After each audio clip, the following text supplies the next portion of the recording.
Nasıl demokrasi, nasıl tek kişinin gördüğü, kabuslar ördüğü, mezhebine göre böldüğü, doğuda saç okşayıp batıya gidip sövdüğü, çocuklarız biz halkların demokratik sözcüsü. Kadınlar sessiz girer cezaevine, elinde tam 5 aylık bebeğle. Genci yaşlısı der ne böyle, böyle geldi böyle gitmez dostum yeter be. Çünkü her döneminiz bir öncekinden beter be. Kadını içeride, çocuğu içeride, yaşlısı içeride, ona yanlışsa içeride. Ülkede demokratik tek parti kaldı HDP. Delireceğiz artık kat tek çare çifte telli de.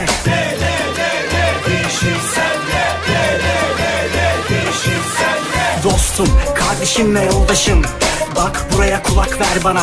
Sen ne değişir bu tafra? Yorulmadın mı? Durun artık bitsin bu kavga. Her çiçek güzeldir, ister gül olsun ister papatya. Bu ne dünya kardeşim, birbirini iten itene. Bunu anlatabilir misin vicdanı görmeyen köre? Haksızlığa dilsiz olup yalana dil bileyene, halkı kinle yönetene.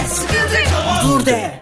Kadını içeride, çocuğu içeride, yaşlısı içeride, ona yanlışsa içeride. Ülkede demokratik tek parti kaldı HDP. Delireceğiz artık kat tek çare çifte telli de.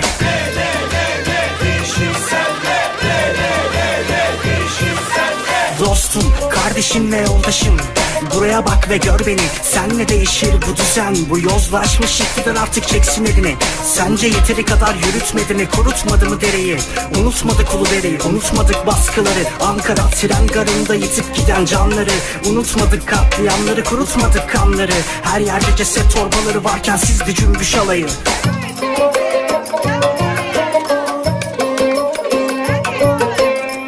Kadını içeride, çocuğu içeride, yaşlısı içeride, ona yanlışsa içeride. Ülkede demokratik tek parti kaldı HDP. Delireceğiz artık kat tek çare çifte telli de.